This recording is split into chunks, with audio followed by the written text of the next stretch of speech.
Hey, good morning. Welcome to our first Facebook Live in our community. This morning we've got, as I promised, the Google Click expert, Brent Boyd. He's going to be joining us in just a second and answering a couple of questions about what is PPC, what is Google Click campaigns, so that you can learn more about that. And got a lot of feedback about people wanting to be in here today. So remember, this is recorded.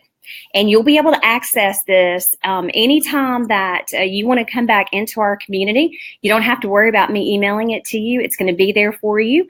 This is one of the reasons we switched from the morning calls to Facebook Live, so that we can make it a lot easier on you. Also, if you have any questions that you want to ask him in particular, then please do. Please type a question in and we'll be happy to answer it. So I want to please welcome Brent. Hello, Brent. Good morning. Hello. Good morning. Thanks for joining us this morning. I know you've had a lot to do, right, since you're moving.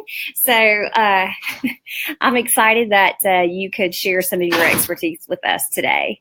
So first of all, tell us what it is that you really do. What do you do? Well, I do a little bit of everything, but I am Google AdWords certified.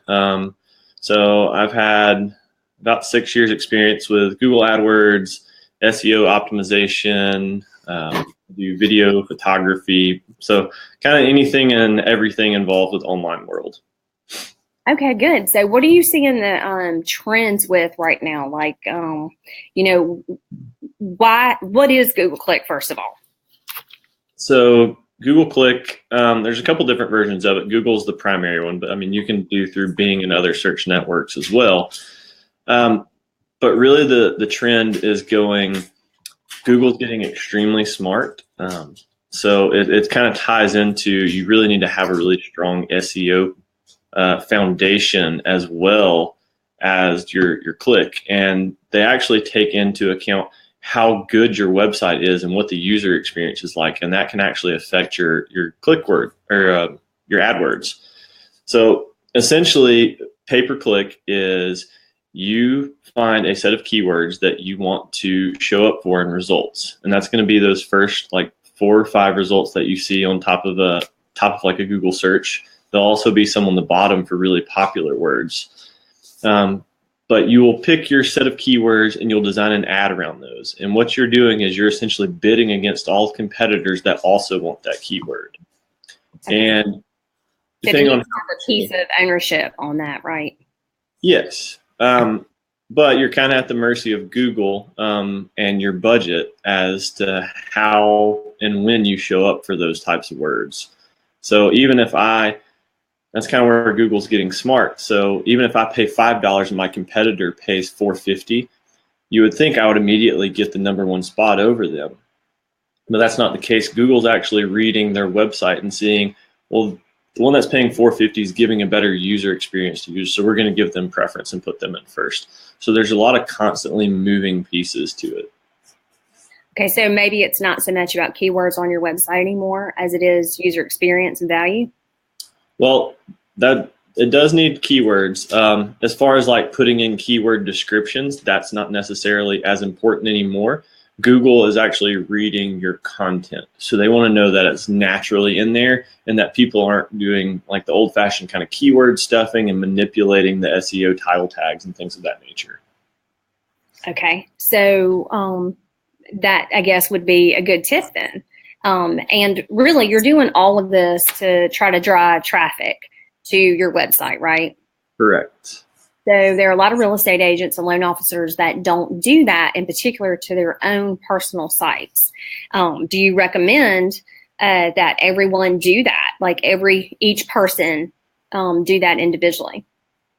I do, relating to their budget. I mean, if it's not something that they can afford, then of course not. But most of the time, if you can find a particular set of keywords, you can get them kind of cheap. And I mean, even if you spend $400 or $500, I'm not sure what the commission based is, but if you get a couple of leads from that, then it can be very well worth it.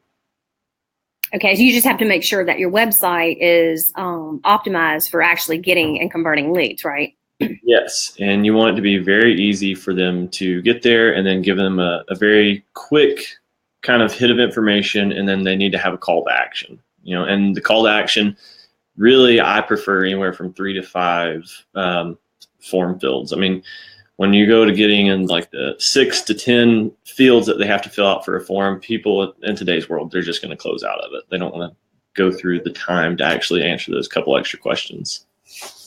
We're seeing more and more research that people are actually, Googling property addresses and just going to normally the first one that pops up, which is usually going to be Zillow. Mm-hmm.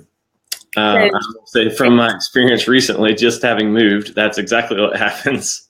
Okay, so that's what you did also. Yes. Okay, so I guess my question, not being a devil's advocate, but making sure we're spending our money in the right places. Mm-hmm. With that being said, we know we're never going to be able to compete with Zillow. Correct. So how could we get people to, our site not being able to compete with that? And is it even worth it today? You and I are working together for the mortgage site and really getting their applications and their impressions out there, and definitely needed for that. But, do you recommend that with the way that trends have been where people are just Googling the address and clicking on Zillow? I would say so, because there's only so far that you can go with that. Most of the time, like when I was looking for things, I was just wanting to see the house. But if it goes through the actual process of needing to view it or talk to somebody about actual purchasing, I wouldn't go through Zillow to do that personally. I think people, once it gets to a certain level of investment, they want to deal with somebody and make a relationship with them.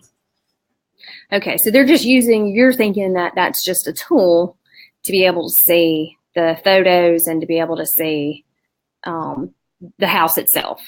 And that was my personal experience. I'm not speaking for necessarily everyone, but not the research, but yeah. Yeah, with today's world, people don't want to wait for that showing. There's a certain, I guess, entry level that they just kind of want to explore, and they want to do it immediately because that's what everything is now with Amazon, and they want 1 or 2 clicks and being able to get a quick hit of information to decide if they want to go further along the process. No, I agree. I want everything immediately too. I think you've already learned that about me working with me for just a few months. So I do have a question. What's the difference between SEO and pay-per-click? Okay, so SEO is going to be search engine optimization, and pay-per-click is typically referred to as SEM, or search engine marketing. And the way that I usually explain it to people is SEO is your foundation. So that's the organic copy that's on your site. And then the SEM is going to be the words that you're paying to try and get people to.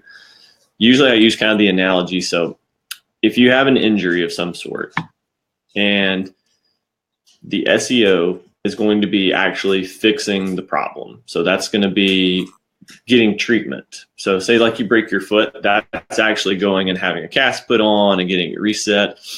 SEM is going to be your painkillers.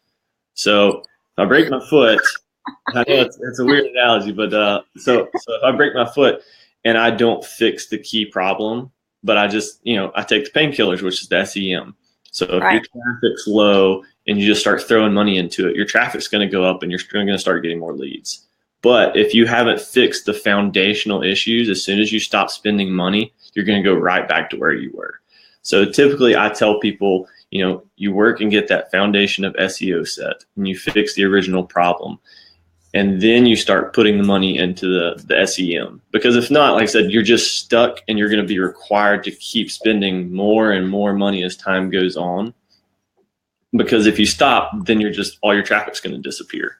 But if you have that good foundational base, then you're not going to have it as great of a drop off, and you're going to keep that steady amount of traffic going. Okay.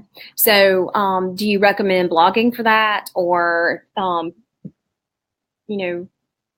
Blogging and social media are 2 big ones, because Google likes to see new content, which is the blogging. That also helps with your actual keyword list that you're doing.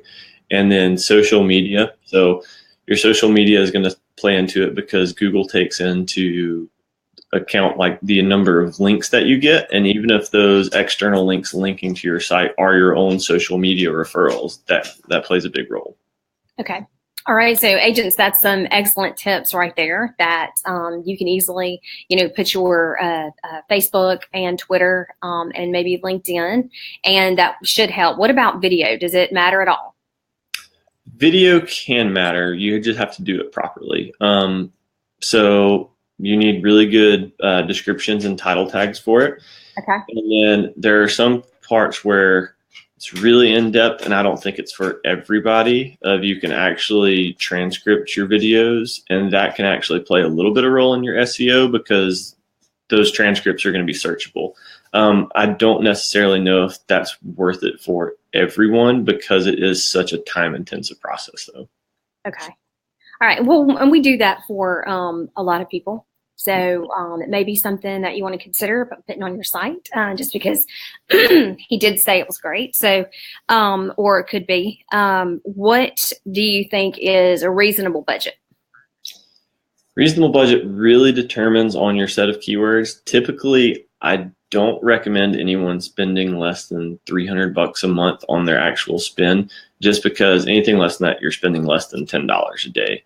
So when you get into some of these really competitive markets and you're spending, between $3 and $5 a click, then you can really blow your budget very quickly on that. So agents, loan officers, when you see that there are certain other people that are heavy lead generators, this is what they're spending the money on because they have a lead capture website that is optimized for that, but they're spending all of this budget on their Google pay-per-click.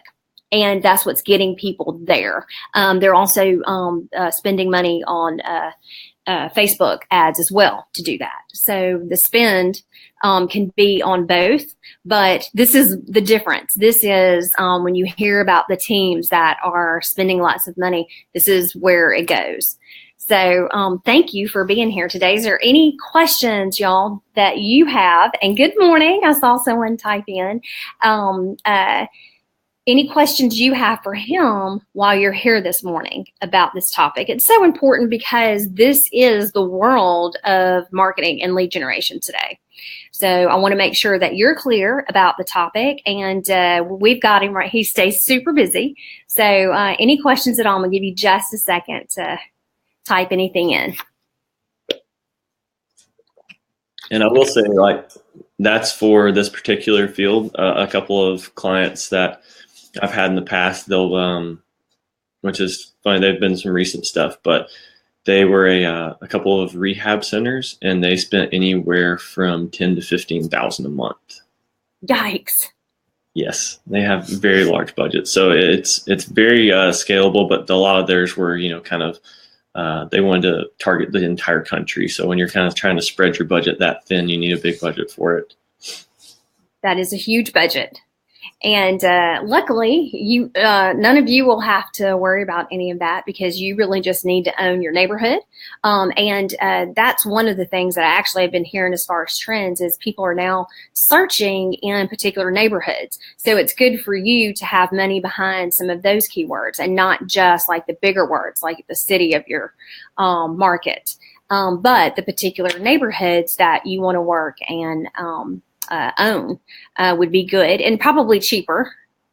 Correct. Because there are not a whole lot of people going after those keywords. So that would give you a chance to do something a little differently and get more for your money. He's teaching me, right? You're teaching me. Trying to. A lot into it. That's right.